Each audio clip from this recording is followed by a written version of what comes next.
उपस्थित सर्व भाविक आणि सज्जन, सर्व समर्थ सेवेकरी, आज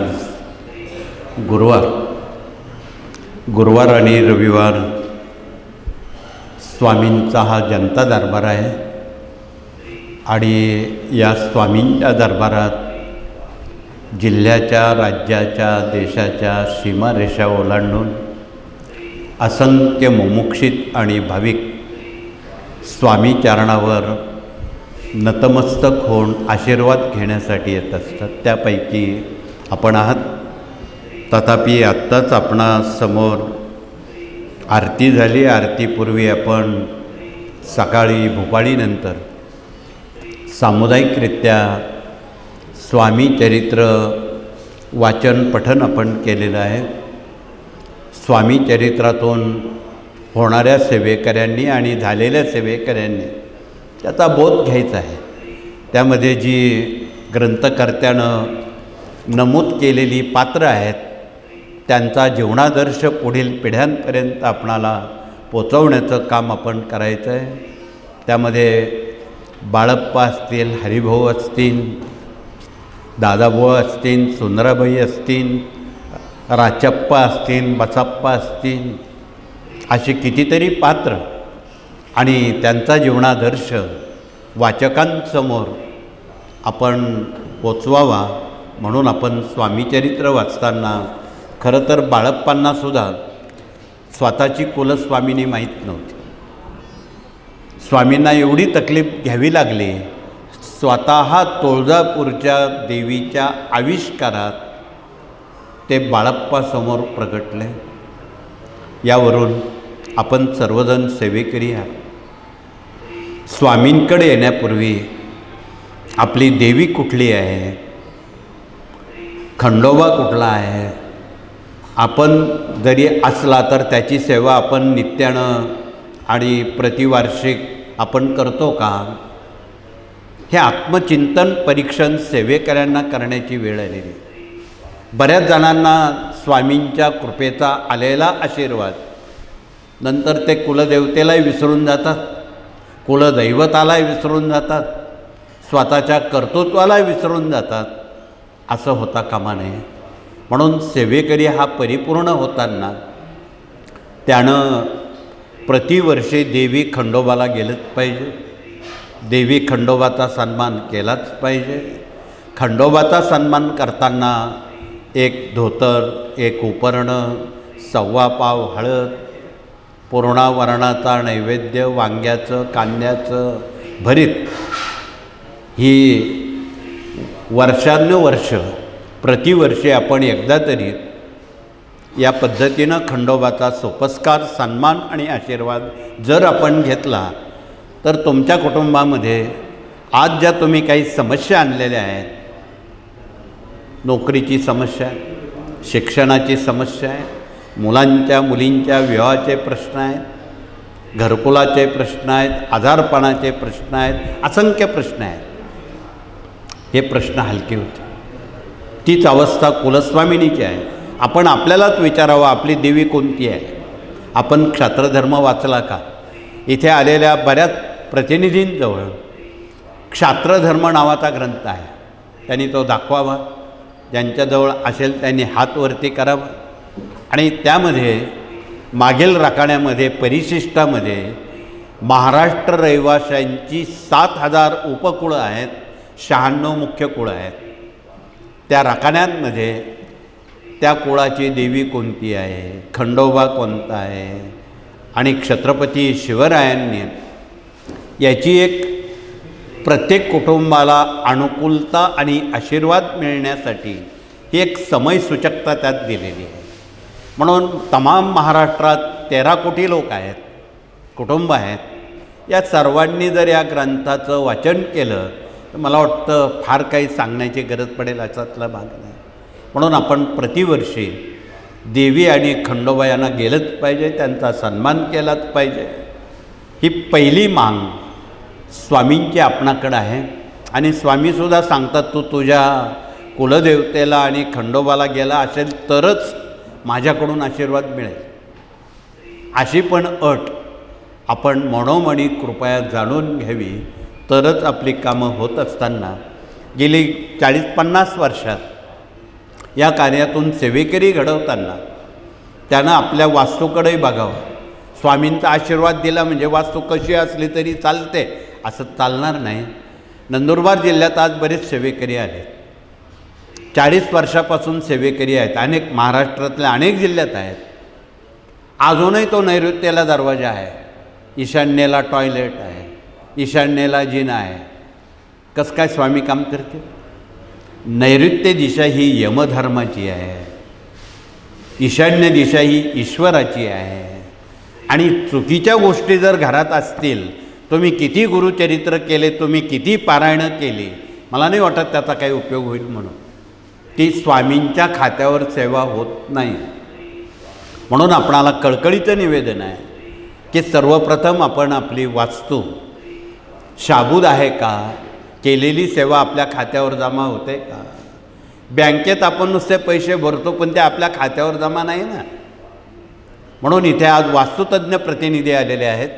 त्यांनी सर्वप्रथम उभं राहून सेवेकरी घडवताना वास्तुशास्त्राचा समावेश अत्यंत मौलिक आणि महत्त्वाचा आहे, बिना तोडफोड. म्हणून या विभागाकडे आपण थोडंसं लक्ष घालावं. सेवेकरी म्हणवणाऱ्यांची तर जास्त जिम्मेदारी आहे.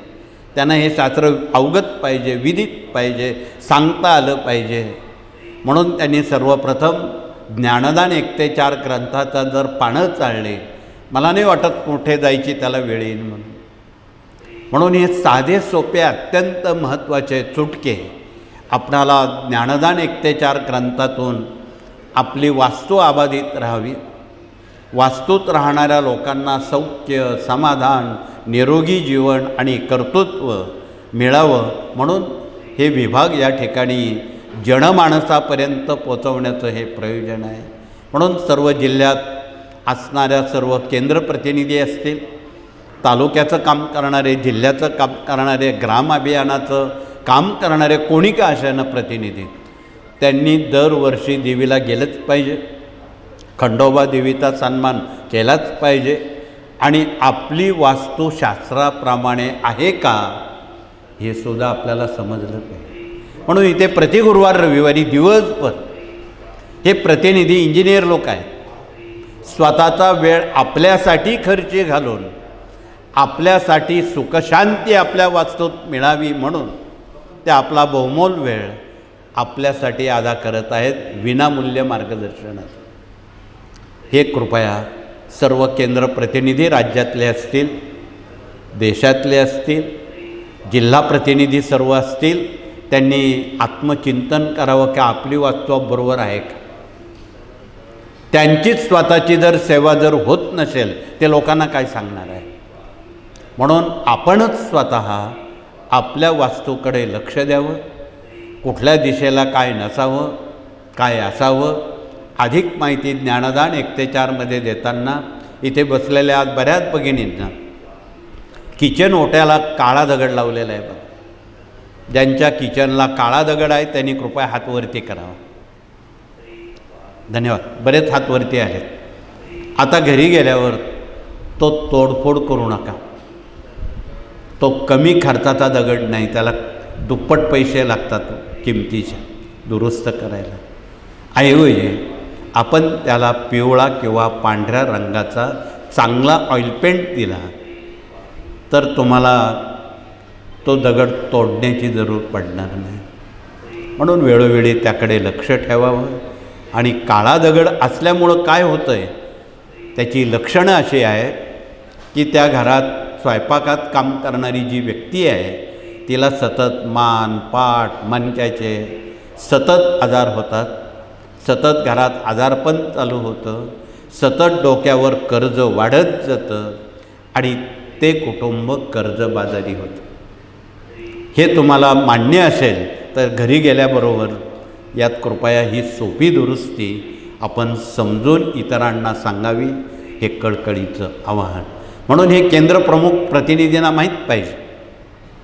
वास्तुशास्त्र हे केंद्राचं कामकाज करणाऱ्या प्रत्येक व्यक्तीला तो जिल्हा प्रतिनिधी असेल, ग्रामाभियान प्रतिनिधी असेल, अन्य कुठलाही प्रतिनिधी असेल, त्याला हे कंपल्सरी आहे. त्याला हे शास्त्र माहीतच पाहिजे, तरच तो स्वामींचं काम करू शकेल. अन्यथा तो काट्यावर पाय देऊन पायात काटा मोडून घेईल. म्हणून हे कळकळीचं आव्हान आहे. हे 18 विभाग हे फार मौलिक, प्रत्येकाच्या सुखासाठी, शांतीसाठी, समृद्धीसाठी, निरोगी जीवनासाठी हा सारा खटाटोप या कार्यानं आपणापर्यंत विनामूल्य मार्गदर्शनातून पोचवण्याची हौस नाही, कर्तव्य म्हणून आम्ही हे करत आहोत. म्हणून आपणाला अत्यंत कळकळीच्या सूचना आहेत की हे यूट्यूबवर ऐकणारे जे लोक आहेत, देशातले, राज्यातले, जगातले, त्यांनी वास्तूकडे लक्ष द्यावं. ज्ञानदान 1 ते 4 ग्रंथ वाचावेत आणि अत्यंत सोप्या पद्धतीत हे वास्तुशास्त्र जनतेपर्यंत विश्वासार्थता ठेवून ते समजून सांगावं, हे कळकळीचं आवाहन आहे. आज सकाळपासून मगाशीपर्यंत अनेक सेवेकऱ्यांनी, आम्ही जुने सेवेकरी आहोत, आम्ही अशा सेवा केल्या तसं आम्हाला त्याचं फलित काही मिळत नाही. आणि घरात बघितलं तर नैऋत्य दरवाजा, घरात ईशान्येला टॉयलेट. म्हटलं केलेली सेवा वाया गेली, त्याचा काही उपयोग झालेला नाही. म्हणून आपणाला निवेदन आहे की ह्या सर्व बाबी अत्यंत डोळतपणे आणि पारदर्शकपणे जनतेपर्यंत पोचवा. म्हणून हा विभाग आधी घेण्याचं प्रयोजन. या कार्याच्या अंतरंगाकडे वळताना अशा अनेक समस्यांना जग आणि देश रोज त्याला सामोरं जायचं आहे. आणि जगात रोज खूप काय घटना घडत आहेत. आम्ही थोड्या वेळाने आपणाला आगामी 2 महिन्याचा कालावधी वाचून दाखवणार आहोत. तेवढं आत्ता वाचलं तर वेळ वाया जाईल. म्हणून आपणाला खास त्यासाठी आगामी 2 महिन्यात काय घटना घडणार आहेत आणि आपण कशी सावधान भूमिका घेऊन त्यावर उपाययोजना काय करावी याचं चिंतन आपण करायचं आहे. आणि या चिंतनातून निश्चितपणे त्या येणाऱ्या संकटांची जी तीव्रता आहे ती तुमच्यापर्यंत इतकी कमी राहील की तुम्ही सहज ती पेलू शकाल. कारण उद्या होणारे काही भूकंप आहेत जगात, देशात, ते 8 ते 10 रिश्टरचे आहेत. त्यामुळं काहीच राहत नाही. परंतु त्याची तीव्रता कमी होण्यासाठी इथे याज्ञिकी प्रतिनिधी आलेले आहेत. त्यांच्याकडे भूकंप यंत्र आहे. तो सुनामी येऊ नये म्हणून भगवा ध्वज आहे. तो जर आपण त्याचा उपयोग केला, त्याची तीव्रता 90% कमी होते आणि त्यातून वित्तहानी, मानवहानी टळते. म्हणून हा ध्वज मारुतीरायाचा आहे. हे भूकंप यंत्र आहे. हे भूकंप मोठा होऊ देत नाही. हे जनतेच्या, मानवजातीच्या हिताच्या ज्या बाबी आहेत त्या साऱ्या केंद्र प्रतिनिधींना, जिल्हा प्रतिनिधींना, ग्राम अभियान प्रतिनिधींना हक्कानं माहीत पाहिजे आणि त्यावर त्यांनी प्रथम बोलावं, बाकीच्या गोष्टींवर बोलू नये. हे कळकळीचं आव्हान आहे. कारण आगामी घटनाक्रम खूप मोठा आहे. तो सांगण्यालासुद्धा खेद वाटतो. इतक्या भयानक परिस्थितीला देशाला आणि जगाला तोंड द्यायचं आहे. म्हणून आगामी घडणारा क्रम आम्ही थोड्या वेळात वाचून दाखवणार आहोत. तत्पूर्वी आपण या कार्यातून जे 18 विभाग देशाला समृद्ध अवस्थेकडे आणि निर्भय भारत बनवण्यासाठी सेवेकऱ्यांनी ग्राम अभियानात लक्ष घालावं. देशाला निर्भय बनवायचं असेल तर ग्राम अभियान करणं गरजेचं आहे. आणि त्यातला पहिलं झुकतं माप या कार्यानं मूल्य शिक्षणाला दिलेलं आहे. म्हणून आज आपल्यामध्ये मूल्य शिक्षणात काम करणारे गुरुजन प्रतिनिधी आलेले आहेत. त्यामध्ये मूल्य शिक्षण आहे, शिशुसंस्कार आहे, गर्भसंस्कार आहेत. आणि उद्याची नवी पिढी कॉन्व्हेंटमध्ये जाणारी, तुम्हाला वृद्धाश्रमात पाठवणार नाही असे पुंडलिक आणि श्रावणबाळ तयार करायचे असतील तर आपण गावागावातल्या सर्व गुरुजनांना एकत्र आणून अत्यंत प्रेमानं, त्यांच्याकडे विश्वासानं ही जिम्मेदारी द्यावी आणि त्यांच्याकडून पुंडलिक श्रावणबाळ घडवावेत. तरच तुमचं म्हातारपण सुखात जाईल. अन्यथा तुम्हाला वृद्धाश्रमात जावं लागेल. आज अनेक महानगरांमध्ये वृद्धाश्रम खूप वाढीस लागलेले आहेत. या देशाची अमेरिका होणार नाही याची काळजी घेताना शिक्षक, पालक आणि विद्यार्थी या तिघांना एकत्र आणावं. शिक्षकांनी कसं शिकवावं, पालकांनी कसं वागावं, विद्यार्थ्यांनी कसं शिकावं, या तिघांची या कार्यानं जोड घातलेली आहे. म्हणून विद्यार्थ्यांसाठी इथे सरस्वती संच आहे. पालकांना सारखं सारखं विद्यार्थ्यांच्या मागे लागावं लागतं. तो अभ्यास करत नाही, तो अभ्यास करत. आणि असं खूप वेळा बोललं, खरंच विद्यार्थी अभ्यास करत नाही. म्हणून दिवसातून एकदा दोनदा तरी पालक लोकांनी त्यांच्याशी समजूतदारपणानं वागावं. ते जरी अभ्यास करत नसले तरी आपण असं म्हणावं, तू फार चांगला अभ्यास करतोस, करतेस. असं जर आपण एकदा दोनदा म्हटलं तर त्यांना उत्साह वाढेल. नक्कीच ते अभ्यास करायला लागते. हे कुटुंबशास्त्र आहे. म्हणून दिवसभरात आपण चांगलं बोलण्याचं शिकावं पालकांनी सुद्धा. म्हणून पालकांचं हे तंत्र आमचे प्रतिनिधी पालकांना, गुरुजनांना, विद्यार्थ्यांना हे सांगत असतात. आणि परीक्षेच्या वेळी जाताना कोणती काळजी घ्यावी, बुद्धीच्या दैवतांचं महत्त्व काय आहे. तुम्ही परवा जे विजयादशमीला आपट्याची पानं त्याची देवाणघेवाण केली, त्यातली 2.5 पानं महत्त्वाच्या वेळी आणि परीक्षेच्या वेळी सोबत ठेवली, तुमचा विजय अटळ आहे. पांडव कथेमध्ये किंवा द्वापारात पांडवांनी सारी शस्त्रास्त्र आपट्याच्या झाडावर ठेवल्यामुळं, ती उपासना केल्यामुळं प्रतिकूल परिस्थितीत त्यांना यश मिळालं. 5च जण होते पण पराभव 100रांचा केला. ही किमया आपणाला ठाऊक असावी. म्हणून त्या आपट्याच्या पानाचं अनन्यसाधारण महत्त्व आहे. अजूनही कुठे पडलेली असतील आपल्या हातून तर ती सांभाळून ठेवा, एका डबीत ठेवा, पूजेत ठेवा आणि वेळोवेळी त्याचा वापर करा.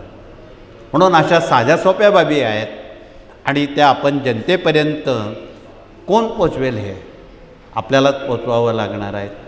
म्हणून आपण शिक्षण क्रमात आणि बुद्धीच्या दैवतांच्या बाबतीत सर्वांनी हा चिंतनीय विषय, राज्यात काम करणारे जे सेवेकरी आहेत, ज्यांच्याकडे ज्या ज्या जबाबदाऱ्या आहेत, त्या सर्वांना हे माहीत पाहिजे. विभाग कुठलाही असो त्यांना हे माहीत पाहिजे. म्हणून या विभागातून एक झुकतं माप या कार्यानं देशाला, जगाला दिलेलं आहे की उद्याची नवी पिढी या देशाचे आदर्श नागरिक, निर्व्यसनी पिढी असायला हवी, देशाचं रक्षण करायला हवी.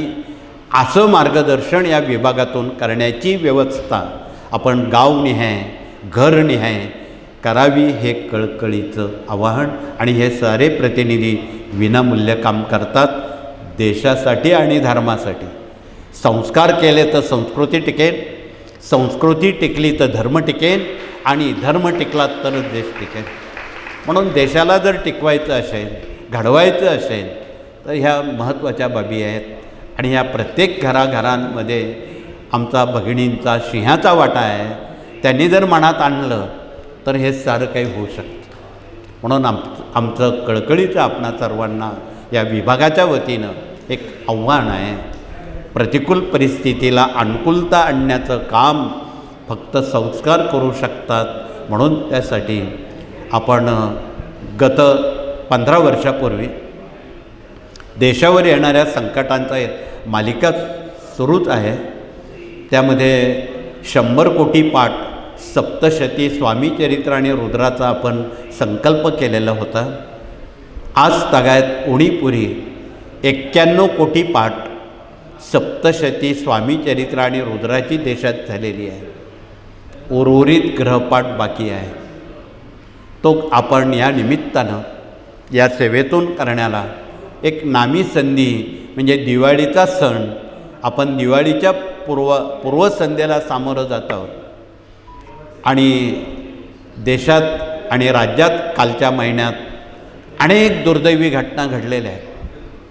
शेतकऱ्यांच्या जमिनी वाहून गेल्या, पिकं वाहून गेली, घरदारं नष्ट झाली, होतं नाही झालं केवळ अंगावर कपड्यावर ते आज फक्त जगतायत. म्हणून गेल्या महिन्यापासून आपण सातत्यानं सगळी कामं बाजूला ठेवलेली आहे आणि गुरुपीठातून मुख्यमंत्री निधी आपण ताबडतोब पहिल्या दिवशी पाठवला आणि आताही आपण पाठवत आहोत. आपलं सहकार्य असेल तरच. म्हणून या साऱ्या बाबी माणुसकी शास्त्रातल्या आहे. माणसा तो माणसासारखा हो आणि माणसाच्या ज्या गरजा आहेत अन्न वस्त्र निवारा त्यात आपला हातभार लागला पाहिजे. म्हणून गेल्या काही 15-20 दिवसापासून मराठवाड्यात कपडे आम्ही पाठवत आहोत, गाजावाजा न करता. ताजं अन्न पाठवत आहोत त्या केंद्रनिहाय. औषधं डॉक्टरांना पाठवत आहोत. अनेक माणसं या सगळ्या गोष्टींमुळं आजारी आहेत.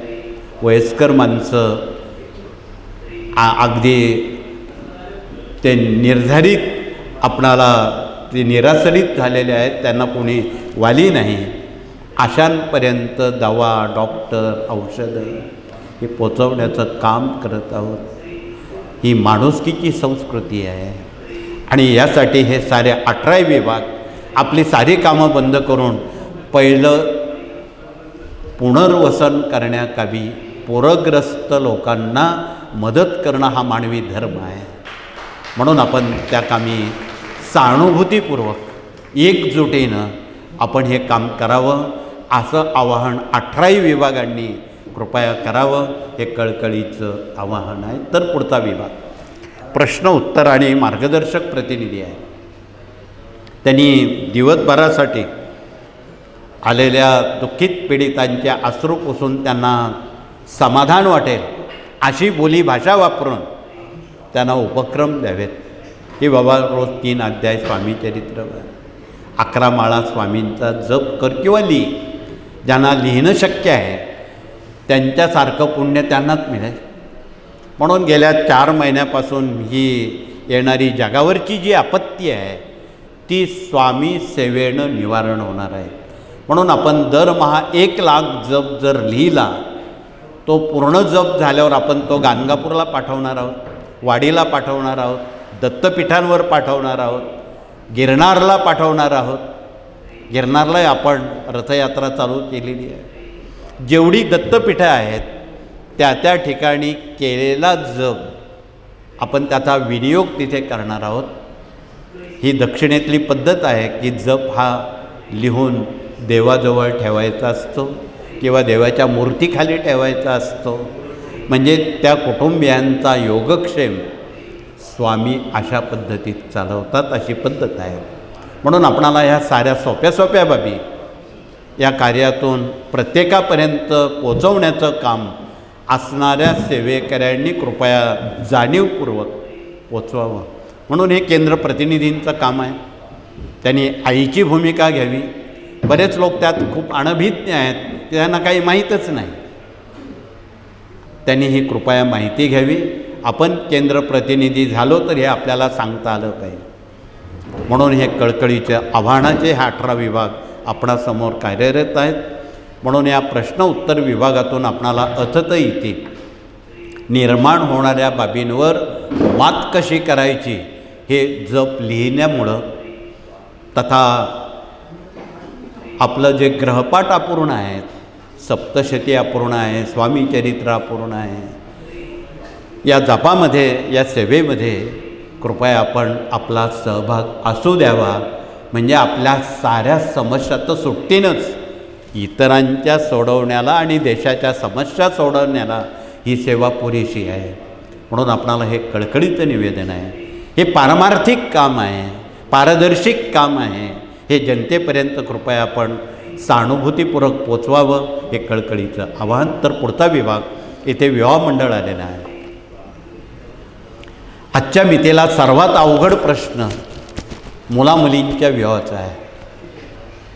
त्यातही मिळाली सूनबाई चांगली तर ठीक, खट्याळ सूनबाई मिळाली तर घराचं काय होईल एक ज्योतिषांनी सांगू नये तुम्हाला माहीत आहे. आणि त्यामुळं आज घटस्फोटाचं प्रमाण महानगरांमध्ये 55% पोचतं आहे आणि आता भीती वाटायला लागलेली आहे. नोंदणीकृत कोर्टातून जे विवाह नोंदणी झाली त्या साऱ्या न्यायदेवता आमच्याकडे येतात आणि त्यांनी सांगितलं, नशीब नोंदणी केलेले विवाह फक्त 6 महिने टिकतात, ते फार झालं म्हणे. 6 महिन्यानंतर तीच जोडपी आमच्याकडे कोर्टात वादी प्रतिवादी म्हणून उभे राहतात. आम्ही त्यांना काय उत्तर द्यायचं? आणि हा कौटुंबिक प्रश्न कानूननं सुटत नाही, कोर्टातून सुटणार नाही संस्कार असल्याशिवाय. कोर्ट कुणाकुणाच्या घरी जाणार आहे हे सांगायला. म्हणून आपणाला कळकळीचं निवेदन आहे, त्यासाठी संस्कार हा महत्त्वाचा हत्यार आहे. त्याचं पालन योग्य पद्धतीत झालं तर पुढचे प्रश्न नक्कीच मिटतील, यात दुमत नाही. म्हणून बिना हुंड्यानं, बिना सोन्यानाण्यानं, अति अल्प खर्चानं या कार्यातून साखरपुड्यात विवाह करण्याची पद्धत आहे. सोबत आता देशाची जगाची खूप अवस्था बिकट आहे. आत्महत्या पीडित मुलामुलींच्या विवाहाचा प्रश्न आहे. अनेक शेतकऱ्यांनी आत्महत्या वाढवलेल्या आहेत, त्या थांबण्याऐवजी. त्यांच्या मुलामुलींची विवाह कोण करेल? देशाचं रक्षण करणारे शहीद जवान आहे, त्यांच्या मुलामुलींची विवाह कोण करेल? सरकार करणार नाही. ते फक्त आश्वासन देतं, ते करणार नाहीत. ते आपल्याला करावं लागणार आहे, गाजावाजा न करता. लोक एवढं करतात, सांगतात एवढं, तसं करून चालणार नाही. हा सहानुभूतीचा, माणुसकीचा विषय आहे. म्हणून त्या दृष्टीनं आपण साखरपुड्यात जर मुलामुलींची विवाह अल्प खर्चात केली तर अनावश्यक खर्च जो आपण करणार आहोत ते फिक्स डिपॉझिट ठेवावं आणि त्यांच्या संसार प्रपंचाला ती मदत नक्कीच होईल. म्हणून आपण येणाऱ्या दिवाळीत फटाके उडवू नका, अनावश्यक खर्च करू नका. ती बचत आपण पुनर्वसनसाठी आपण योग्य दिशेनं, योग्य व्यक्तींना, ज्यांची खरंच नुकसान झालेली आहे त्यांच्यापर्यंत आपण ती पोचवू. उगाच फटाके फोडून आपण आपल्याला त्रास करून घेऊ नका. त्या प्रदूषणामुळं सर्वांना श्वसनाचे आजार होतात हे आपणाला माहीत आहे. फुफ्फुसांचे आजार होतात, श्वसनाचे आजार होतात. ती गोष्ट मौज मजेची चांगली नाही. म्हणून कृपया आपण ह्या गोष्टी टाळता येतील आणि माणुसकीची संस्कृती निर्माण करता येईल. ते पैसे आपण गरजूंपर्यंत पोचवू, ते तरी आशीर्वाद देतील. म्हणून आगामी दिवाळी आपण अत्यंत काटकसरीनं करावी. जे योग्य आहे त्या बाबी कराव्याच लागतात, तेवढ्याच आपण कराव्यात. म्हणून या साऱ्या बाबी या 18 विभागातून प्रत्येकाला सहानुभूतीपूर्वक आणि परिवारात आपण हे सर्व समजून सांगावं, दिवाळी कशी करावी. इथे दिवाळीचं काही साहित्य लक्ष्मीपूजनाचं आणलेलं आहे, ते आपण आपापल्या घरी स्वावलंबी जीवनातून आपणाला ते नक्की करता येईल. त्यात साध्या पद्धतीचा आकाशकंदील आहे, तो पूर्वापार आपण ही प्रथा परंपरा दिवाळीची मोडलेली नाही, ती आपण करावीच. विष्णू गायत्री, लक्ष्मी गायत्री, कुबेर मंत्र आपण म्हणावा, श्री सूक्ताचं पठण करावं, श्री यंत्राचं पूजन करावं. ही प्रथा परंपरा या कार्यानं अनेक दशकांपासून घालून दिलेली आहे, ती आपल्याला करता येईल. त्यामध्ये काटकसर करण्याचं प्रयोजन नसावं. अधिक माहिती आपण मराठी अस्मितेकडून वर्षभरात येणाऱ्या सणवार व्रत वैकल्याची माहिती आपण घेणार आहोत. तथापि मुलामुलींची लग्न जमवताना सगोत्री विवाह करू नये. म्हणून तुम्हाला तुमचं गोत्र माहीत पाहिजे. एकच गोत्र दोन्ही पक्षाचं असेल तर मुलीच होतात, पुत्ररत्न होत नाही. हे NDA केलं तरी तुम्हाला हेच उत्तर येईल. म्हणून या साऱ्या बाबी आपणाला विज्ञान अध्यात्म याला बरोबर घेऊन आपणाला हे जनतेपर्यंत समजून सांगताना छत्रपती शिवाजीराजांनी यात खूप महत्त्वाची कामगिरी केलेली आहे. राज्यात जे रहिवासी आहेत त्यांच्या सर्व 7,000 कुळांचं गोत्र, देवी, खंडोबा ही माहिती राखण्यात दिलेली आहे. आणि भिन्न गोत्रानं जर आपण विवाह केले तर निश्चितपणे त्याचे फळं, त्याची आपणाला फलश्रुती चांगलीच मिळेल. पण परंतु किंतु घटस्फोट फारकती हे थांबवायचे असतील तर आपण याचा विचार करावा.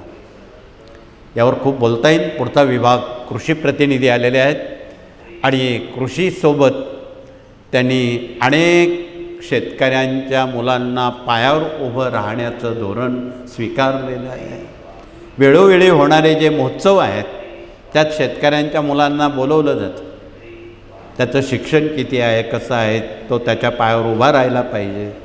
अनास्थेपोटी त्याने आत्महत्या टाळण्यासाठी त्याला अभय देणं, आत्मविश्वास वाढवणं, त्याला त्याच्या पायावर उभं करणं, त्यासाठी गेल्या मागील वर्षामध्ये सुमारे 4,500 मुलांना कंपन्यांनी नोकऱ्या दिल्या, त्यांना आज पायावर उभं केलेलं आहे, आत्महत्येपासून प्रवृत्त केलेलं आहे.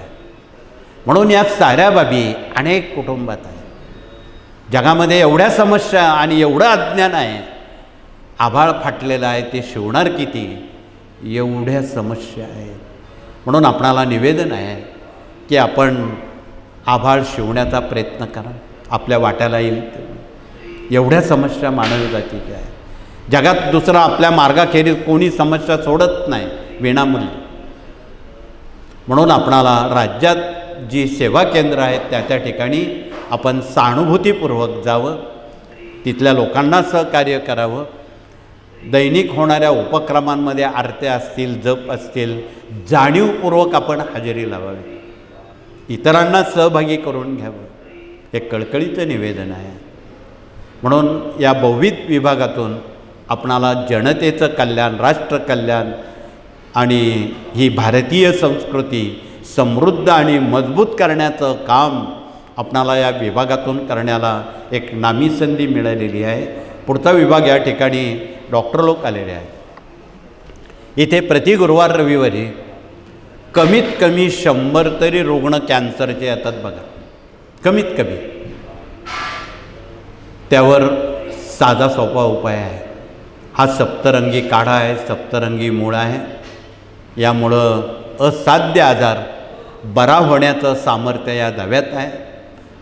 अर्थात हा दवा बिना केमो, बिना सर्जरी, बिना वेदना असणार आहे.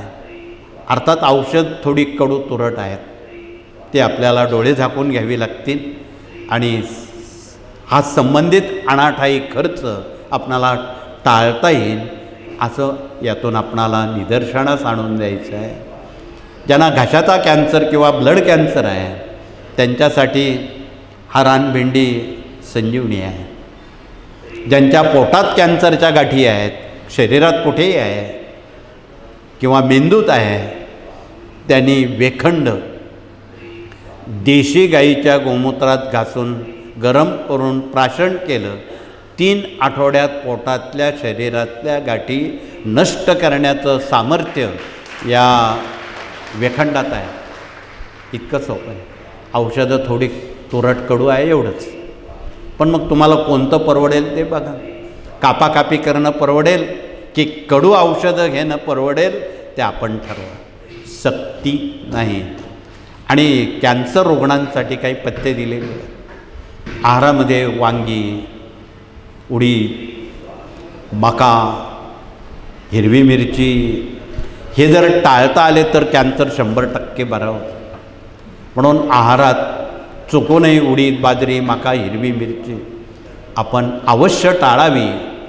महाराष्ट्रात असं एकही घर नाही की तिथे वांगी आवडत नाही. काही जिल्ह्यात तर वांग्याच्या पार्ट्या चालतात भरिताच्या. असे काही जिल्हे जळगावसारखे आहेत, सातारा जिल्हा आहे, कृष्णाकाठची वांगी प्रसिद्ध आहेत, तापीकाठची वांगी प्रसिद्ध आहे. आणि कालांतरानं ते या आजाराचे शिकार होतात. जे जिभेला आवडतं ते पोटाला चालत नाही, पोटाला आवडतं ते जीभ खाऊ देत नाही. एवढे शत्रू प्रत्येकाच्या देहात भरलेले आहे. म्हणून या शत्रूपासून सावधान राहण्यासाठी आपण हा निग्रह करावा. आणि आमच्या डॉक्टरांकरवी आहारशास्त्र आणि आमच्या भगिनींनी त्यांच्या मसाल्याच्या डब्याचा अभ्यास करावा. त्या मसाल्याच्या डब्यात डझनभर औषधं आहेत. अन्न हे औषध आहे असं समजून पाकशास्त्रात भाग घ्यावा, हे कळकळीचं आव्हान. अलीकडे शनिवार रविवार तर कोणी घरी चूलच पेटवत नाही, चूल म्हणजे गॅसच पेटवत नाही. कोण कुटुंब कुठे कुठे जेवायला जातात त्यावर आम्हाला बोलायचं नाही, परंतु डोळ्याआड सृष्टी आड त्या हॉटेलमध्ये काय मिक्स करतात ते त्यांनाच माहीत, ते देवाला सुद्धा माहीत नाही. आणि मग डॉक्टरकडं आपणाला अनाठाई रुजू व्हावं लागतं. म्हणून या सगळ्या घटनाक्रम टाळण्यासाठी तुमच्या घरातली तुम्ही बनवलेली चटणी भाकरी या हॉटेलच्या जेवणापेक्षा नक्कीच चांगली आहे असं म्हणायला हरकत नाही. म्हणून याकडे कृपया सहानुभूतीपूर्वक आमच्या भगिनींनी लक्ष घालावं. अनेक असे आजार आणि त्या मसाल्याच्या डब्यात एवढे उपचार आहेत. हळद आहे ती बहुगुणी आहे, अनेक आजारांवरती चालणारी आहे.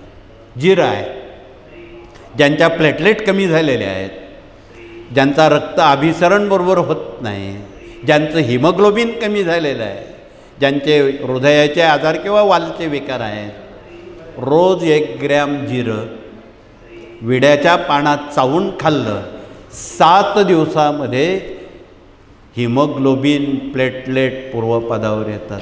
रुपयाची गोळी घ्यायची नाही, तुम्हाला रुपया लागत नाही. त्या मसाल्याचा डबा तुम्हाला काही खूप शिकून जाणार आहे. ज्यांचं वजन कमी करायचं आहे, चांगली दालचिनी मधात घासून 3 टाईम जर आपण प्राशन करून 1-2-3 महिने आपण गरम पाणी पिलात, वजन शरीराला जेवढं लागतं तेवढं, अनावश्यक चरबी कमी होते, डॉक्टरांकडे जाण्याचा त्रास कमी होतो. एवढी ताकद, एवढी किमया एका दालचिनीमध्ये आहे. म्हणून तुमचं तेजपान काय काम करतं, दालचिनी काय काम करते, काळा मिरा काय काम करतो, मसाल्याची मोठी यादी आहे. ती औषधं म्हणून वापरावी, भरमसाठ वापरू नये. म्हणून हे कळकळीचं आवाहन आहे. अधिक माहिती आमच्या डॉक्टरांनी मसाल्याच्या डब्यावर जर दिली तर आमच्या साऱ्या भगिनी घरगुती डॉक्टर होतील आणि कुटुंबात कोणालाही आजारी पडू देणार नाही. एवढं आम्ही म्हणतो, फार आपण जिंकलात असं म्हणायला हरकत नाही. म्हणून यात अत्यंत मौलिक महत्त्वाच्या बाबी आपला घरगुती जो आयुर्वेद आहे ते दाखवत आहेत. त्याची जर पानं आपण चाळली, तुम्हाला कुठेही जायची जरूर नाही. अनावश्यक ज्या काही गोष्टी आहेत त्या नक्की टळतील. फास्टफूड आपल्याला टाळता येईल. फास्टफूडमुळं, हायब्रिड अन्नामुळं, जर्सी गाईच्या दुधामुळं डॉक्टरांना आता उसंत नाही, त्यांना श्वास घ्यायला वेळ नाही, त्यांच्या दवाखान्यात उभं राहायला जागा नाही, एवढे रुग्ण आहेत. हे टाळण्यासाठी आपणाला या गोष्टी कृपया भगिनींनी डॉक्टरांची भूमिका आहारशास्त्रातून घ्यावी, हे कळकळीचं आवाहन आहे. पुढचा विभाग सांगण्यासारख्या खूप बाबी आहेत, परंतु वेळेची बंधनं आहेत. पुढचा विभाग या ठिकाणी वास्तुतज्ञ प्रतिनिधींनी ओळख परिचय करून दिलेला आहे. त्या पुढचा विभाग कायदेशीर सल्लागार प्रतिनिधी आमचे वकील आणि न्यायमूर्ती आलेले असतील, त्यांनी आपला परिचय द्यावा की आपल्याला कानूनमधून बऱ्याच काही गोष्टी शिकायला मिळतात. अनाठाई कोर्टाची पायरी अनेकांना चढावी लागते आणि मराठीत म्हण आहे, शहाण्यानं कोर्टाची पायरी चढू नये. आणि हे खरं आहे. हे टाळण्यासाठी आणि अध्यात्म आणि वैयक्तिक कौटुंबिक जीवन कायद्याच्या चाकोरीत बसवण्यासाठी कायदेशीर सल्लागारांची नेमणूक आहे. म्हणून त्यांनी आपल्या ज्ञानाचा वापर आणि लोकांना नेहमी कोर्टात बोलवण्यापेक्षा एक लोक न्यायालय भरवावं दर 3 महिन्यानं आणि एकदाच तो निपटारा त्या समस्यांचा करून टाकावा. शहाण्यानं परत कोर्टात जाऊ नये, हे काम कायदेशीर सल्लागारांनी करावं, हे कळकळीचं आवाहन आहे. तर पुढचा विभाग प्रशासकीय कामकाज आणि प्रशिक्षण प्रतिनिधी आलेले आहेत. त्यांनी आपला परिचय देऊन यामध्ये प्रत्येक व्यक्तीला प्रशिक्षणाची नितांत जरूर आहे. आधी तर सेवेकऱ्यांना गरज आहे. आपण सेवेकरी आहोत का याचं चिंतन करण्याची वेळ आलेली आहे. आपण देवीला जातो का, खंडोबाला जातो का, रोज 3 अध्याय 11 माळा जप पारायणाचे नियम पाळतो का, या साऱ्या बाबी सेवेकरी होणाऱ्यांवर बंधनकारक आहे. म्हणून आपणाला कळकळीचं निवेदन आहे. आणि असं जर आपण पाळलं तरच आपणाला त्याची फलश्रुती मिळेल, हे वास्तव लपवता येत नाही. म्हणून इथे प्रशासकीय कामकाज प्रशिक्षण प्रतिनिधींसवेत स्वयंरोजगार प्रतिनिधी, पर्यावरण प्रतिनिधी, पशुगोवंश प्रतिनिधी, माहिती तंत्रज्ञान प्रतिनिधी, युवा प्रबोधन प्रतिनिधी, हे सारे प्रतिनिधी इथे 8ही प्रतिनिधी आलेले आहेत. तुमचे देश विदेश अभियान प्रतिनिधी, दुर्ग अभियान प्रतिनिधी, हे सारे विभाग जनतेच्या देशाच्या कल्याणासाठी उभे केलेले आहेत. हाऊस म्हणून नाही, प्रतिष्ठा म्हणून नाही, जनतेचं जे अज्ञान आहे ते निवारण करण्यासाठी हे विभाग आहे. म्हणून कृपया आपण याचं परीक्षण करावं, अभ्यास करावा. केवळ मोठेपणा गाजवण्यासाठी नाही किंवा आम्ही कोणी फार मोठे आहोत असं सांगण्यासाठी नाही. जनतेमध्ये इतक्या समस्या आहेत, या सर्व समस्या या विभागाशी संबंधित आहे. म्हणून प्रत्येकानं कृपया या विभागाशी संवाद संपर्क करावा आणि आत्मचिंतन करावं म्हणून सांगण्याचं प्रयोजन. शेवटचा विभाग मराठी अस्मिता आणि भारतीय संस्कृती आमच्या माता भगिनींनी जिवंत आणि समृद्ध केलेला विभाग आहे. त्यांनी आपला परिचय देऊन आगामी मोठा सण तुमची वाट बघतोय, दिवाळी. आणि हे दिवाळीचे 5 दिवस दिवाळी कशी करावी त्याला पौरोहित्याची गरज नाही. इथे बसलेल्या साऱ्या भगिनींनी स्वतः पौरोहित्य करावं. आणि दिवाळीची सुरुवात गाईच्या पूजनानं होते. गोवत्स पूजनम. गाय वासराची पूजा केल्याशिवाय लक्ष्मी तुमच्या घरात येत नाही. म्हणून वसुबारस ही दिवाळीची सुरुवात आहे. त्या दिवशी आपण गाय वासराची पूजा करावी आणि मग दिवाळीला सामोरं जावं. बारशेच्या दिवशी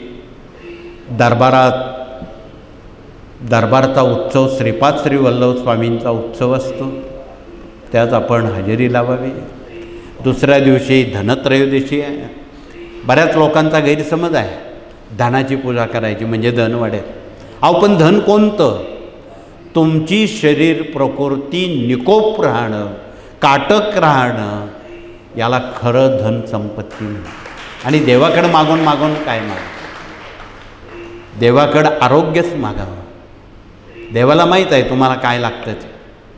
पण ज्यावेळी गरजा पूर्ण होतात अशा व्यक्ती परत स्वामींकडं परत फिरकतच नाही.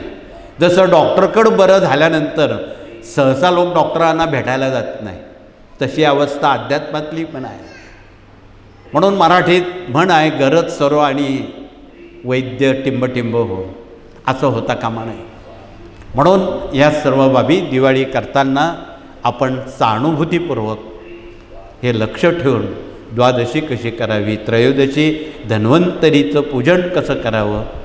देवांना बरं करणारं दैवत त्याला धन्वंतरी म्हणतात, माणसांना बरं करणारं दैवत त्यांना डॉक्टर म्हणतात. म्हणून भारतात जे खरे डॉक्टर आहेत, रोज धन्वंतरीची पूजा केल्याशिवाय ते रुग्णाला हात लावत नाही. आणि त्याचा मंत्र आपल्या नित्यसेवेत दिलेला आहे.